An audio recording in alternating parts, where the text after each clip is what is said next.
हाँ, हेलो प्रिय साथियों, कैसे हो आप सभी। मैं पंकज स्वागत करता हूँ आपके अपने परिवार पीके एजुकेशन 17 में। ये एक महत्वपूर्ण टॉपिक है। आप देखेंगे, जो अगर आपने रीट के लिए फार्म अप्लाई किया है, रीट के पेपर देने वाले हैं, तो आपको तो पता होगा कि रीट में कैसे सिलेबस है, कौन कौन से पार्ट से किस प्रकार के प्रश्न आते हैं। तो उसी के अंतर्गत आप देखेंगे, अगर आप ईवीएस का सिलेबस उठा के देखेंगे तो ईवीएस के सिलेबस में पहला ही आपका जो टॉपिक है वो परिवार है। परिवार से आपके प्रश्न बनते हैं, परिवार से आपके आते हैं। तो एक छोटे से इस वीडियो में हम जानेंगे परिवार से जुड़े हुए वो महत्वपूर्ण टॉपिक जिससे आपके प्रश्न आ सकते हैं। तो 5 से 7 मिनट की वीडियो में आइए परिवार टॉपिक को पूरी तरह से ख़त्म करते हैं और आपको बताते हैं, समझाते हैं। तो आइए देखते हैं। तो सबसे पहले देखेंगे परिवार के बारे में। तो परिवार आपका परिवार सर्वव्यापी प्राथमिक सामाजिक संगठन या समूह है। वही आगे देखेंगे, मनुष्य के जीवन में परिवार का महत्वपूर्ण स्थान होता है।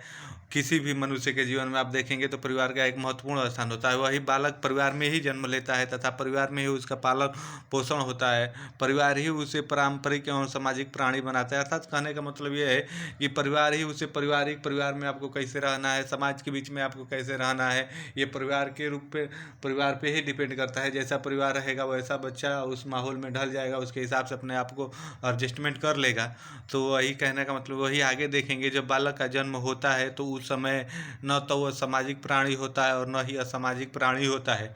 वह केवल मनोशारीरिक प्राणी होता है। अर्थात कहने का मतलब ये है, एक बालक जब जो परिवार में जन्म लेता है तो न उसे कुछ समाज के बारे में पता होता है, न असामाजिक तत्व क्या है, उसे देश दुनिया से कोई मतलब नहीं होता। वह एक शारीरिक शरीर के रूप में बस एक प्राणी होता है। आप इस स्थिति को समझेंगे, वही आगे देखेंगे।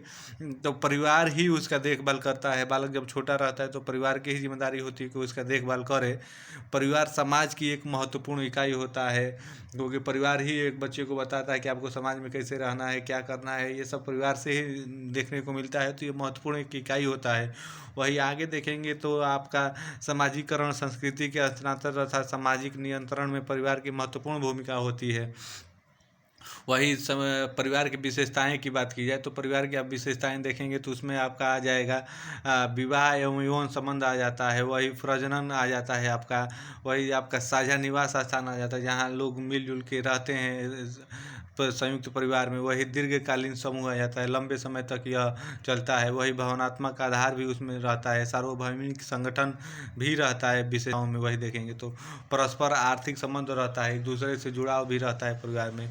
परिवार के सदस्यों का उत्तरदायित्व की भावना रहती है, सबकी अपने अपने उत्तरदायित्व रहते हैं, जिम्मेदारियाँ रहती है।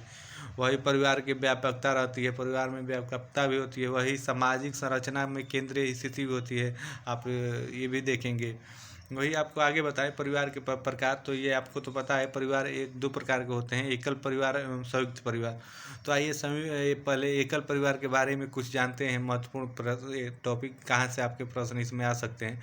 तो सबसे पहले आप इसमें देखेंगे वह परिवार जिसमें पति पत्नी और उसके अविवाहित बच्चे शामिल हो, एकल परिवार कहलाता है। एकल परिवार पारिवारिक व्यवस्था का सबसे छोटा रूप है। इसमें आपके प्रश्न ऐसे बनेंगे कि आपसे पूछ देगा कि एकल परिवार में कौन कौन से लोग शामिल रहते हैं। तो आपको पता होना चाहिए कि पति पत्नी और उसके अविवाहित बच्चे रहते हैं, उसे ही एकल परिवार कहा जाता है। और ये सब परिवार का सबसे छोटा व्यवस्था रूप है, आपको ये भी ध्यान में रहना चाहिए। वही आगे देखेंगे एकल परिवार के विभिन्न रूप की अगर बात की जाए तो वही में देखेंगे मूल एकल परिवार आ जाता है इसी में। तो आप देखेंगे मूल एकल परिवार आ जाता है, अनुपूरित एकल परिवार आ जाता है, उपमूल परिवार आ जाता है, वही अनुपूरित मूल परिवार आ जाता है। वही आप इसमें अगर बात की जाए मूल एकल परिवार की बात की जाए तो मूल एकल परिवार में होता ये है कि वह परिवार जिसमें पति पत्नी या बच्चों के साथ या बच्चों के बिना हो।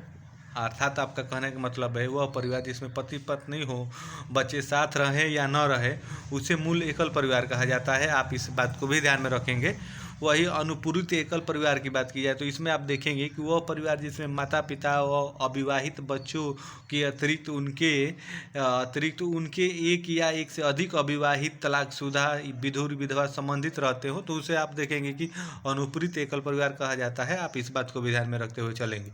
वही आगे देखेंगे तो आगे बात करिए उपमूल परिवार की बात की जाए तो इसमें वह परिवार जिसमें कोई विधवा या विधुर पुरुष हो तो विधुर, महिला हो तो विधवा, अपने अविवाहित बच्चे या सगे भाइयों के साथ रहती है उसे मूल रूप परिवार कहा जाता है। आप ये भी ध्यान में रखेंगे। वही आगे अनुपूरित मूल परिवार की बात की जाए तो अनुपूरित मूल परिवार में देखेंगे कि होता हुआ है कि वह परिवार जिसमें कोई विधवा अपने अविवाहित बच्चों के साथ अपनी विधवा सास के साथ रहती है उसे आप देखेंगे कि ये कहा जाता है आपका अनुपूरित मूल परिवार। आप इस बात को ध्यान में रखते हुए चलेंगे।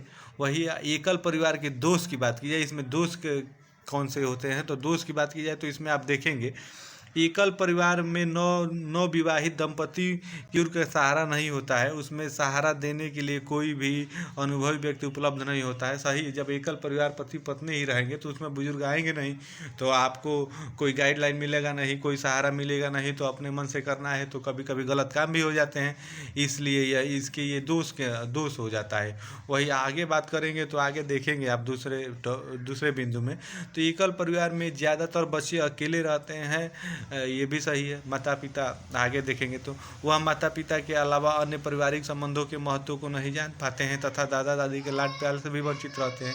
एकल परिवार में अगर बच्चे रहेंगे तो वो माता पिता के साथ ही रहेंगे। दादा दादी चाचा चाची क्या होता है, ये सारे वो रिश्ते नाता उनका टूट जाता है, माता पिता को ये सब कुछ समझने लगते हैं, तो ये भी एक प्रकार का दोष ही है।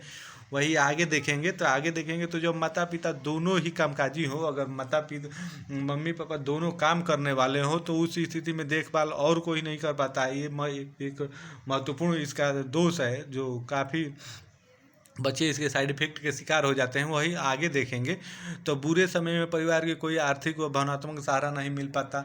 अगर आप पति पत्नी आपके बच्चे ही हैं तो आप बुरा समय आपका आएगा, समय एक जैसा नहीं रहता, बुरा समय आए तो कोई सहारा देने वाला नहीं होता है, तो ये भी आपके परिवार के दोष ही आ जाते हैं। आइए वही आगे देखेंगे संयुक्त परिवार के बारे में थोड़ी सी जानकारी देखेंगे। तो संयुक्त परिवार में होता यह है, वह परिवार जिसमें 2 या 3 पीढ़ियों के सदस्य जैसे पति पत्नी, उनके अविवाहित बच्चे तथा विवाहित पुत्र, उनकी पत्नियां एवं बच्चे, चाचा चाची दादा दादी का समावेश हो। संयुक्त अर्थात कहने का मतलब ये है पति पत्नी हो, उनके पापा हो, दादा हो, बच्चे हो, चाचा चाची हो, तमाम लोग हो तो उन्हें संयुक्त परिवार कहा जाता है। तो संयुक्त परिवार के रूप की बात की जाए तो संयुक्त परिवार के देखेंगे वंश परंपरागत संयुक्त परिवार आपका होता है, वही शाकीय संयुक्त परिवार होता है, वंश परंपरागत शाकीय संयुक्त परिवार होता है, वही अनुपूरित शाकीय संयुक्त परिवार होता है। आप देखेंगे कि तो आपको इसमें ये बता दें, अगर वंश परंपरागत संयुक्त परिवार की बात की जाए तो इसमें आप देखेंगे ये होता है कि वह परिवार जिसमें ऐसे 2 युगल साथ साथ रहते हों जिसमें आपस में वंश परंपरागत संबंध रखते हों। अर्थात कहने का मतलब ये है जैसे माता पिता का विवाहित पुत्र के साथ रहना या कभी कभी माता का अपनी विवाहित पुत्री के साथ रहना, तो ये आपका वंश परंपरागत संयुक्त परिवार के में आ जाएगा। आप इस बात को ध्यान में रखेंगे। वही आगे बात करेंगे शाकीय संयुक्त परिवार की। तो शाकीय संयुक्त परिवार में होता ये है कि शाकीय संयुक्त परिवार में 2 या 2 से अधिक विवाहित युगल होते हैं और उनमें आपस में सहोदर संबंध होते हैं, जैसे 2 भाइयों का परिवार, तो वो शाकीय संयुक्त परिवार के अंतर्गत आता है। आप इस बात को भी ध्यान में रखेंगे। वही आगे बात करेंगे वंश परंपरागत शाकीय संयुक्त परिवार की। तो इसमें आप देखेंगे कि होता ये है कि संयुक्त परिवार में 3 या 3 से अधिक युग्म वंश परंपरागत रूप से शाकीय रूप में आपके परस्पर संबंधित होते हैं, जैसे माता पिता, 2 या 2 से अधिक विवाहित बेटे तथा उनके अविवाहित बच्चे होते हैं, तो उसे वंश परंपरागत शाकीय परिवार कहा जाता है। आप इस बात को ध्यान में रखेंगे। वही अनुपूरित शाकीय संयुक्त परिवार की बात की जाए तो इसमें आप देखेंगे वो होता है, इसमें यह है कि शाकीय संयुक्त परिवार में अविवाहित, तलाकशुदा एवं विधवा संबंधित भी साथ में रहते हैं, तो इसे आप अनुपूरित परिवार कहते हैं, अनुपूरित शाकीय संयुक्त परिवार कहा जाता है। आप ये बात भी ध्यान में रखेंगे। वही संयुक्त परिवार की अगर समस्याओं के बारे में बात की जाए तो समस्याओं की चर्चा की जाए तो इसमें आप देखेंगे होता ये है कि इसमें गोपनीयता के स्थान का अभाव होता है। गोपनीयता कैसे रहेगी भाई, जहाँ भी ज़्यादा लोग रहेंगे तो कोई ना कोई किसी न किसी का, सबका दिमाग एक समान नहीं रहता, कोई ना कोई वो बात बोल ही देगा, तो इसलिए इसमें कहा जाता है कि इसमें इसके ये दोष हो जाते हैं कि इसमें गोपनीयता का स्थान का अभाव रहता है। उसके आगे बात करेंगे, इसमें कभी कभी महिलाओं को कम सम्मान मिल पाता है, कम दिया जाता है, अर्थात तो ज़्यादा लोग रहेंगे तो सबको जाहिर सी बात है बराबर सम्मान नहीं मिल पाता है, तो ये भी सही है। आगे वही देखेंगे तो अक्सर परिवार के सदस्यों के बीच संपत्ति को लेकर या किसी और बात को लेकर झगड़ा हुआ कर रहता है, तो आप देखेंगे ये गांव में देखने को मिलता है इस प्रकार की स्थिति, तो ये भी संयुक्त परिवार के दोष ही हैं।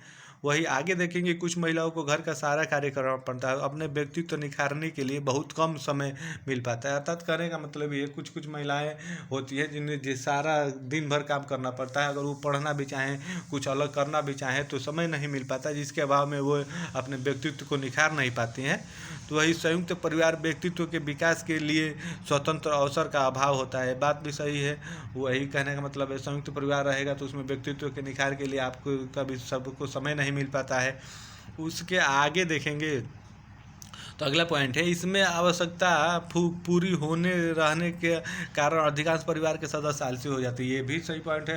अगर बच्चे हैं चाहे जो भी हो, अगर उनकी आवश्यकताएं समय पर पूरी होती रहेंगी तो वो आलसी टाइप के हो जाते हैं, कामकाज से दूरी बना लेते हैं। तो ये भी इसमें है।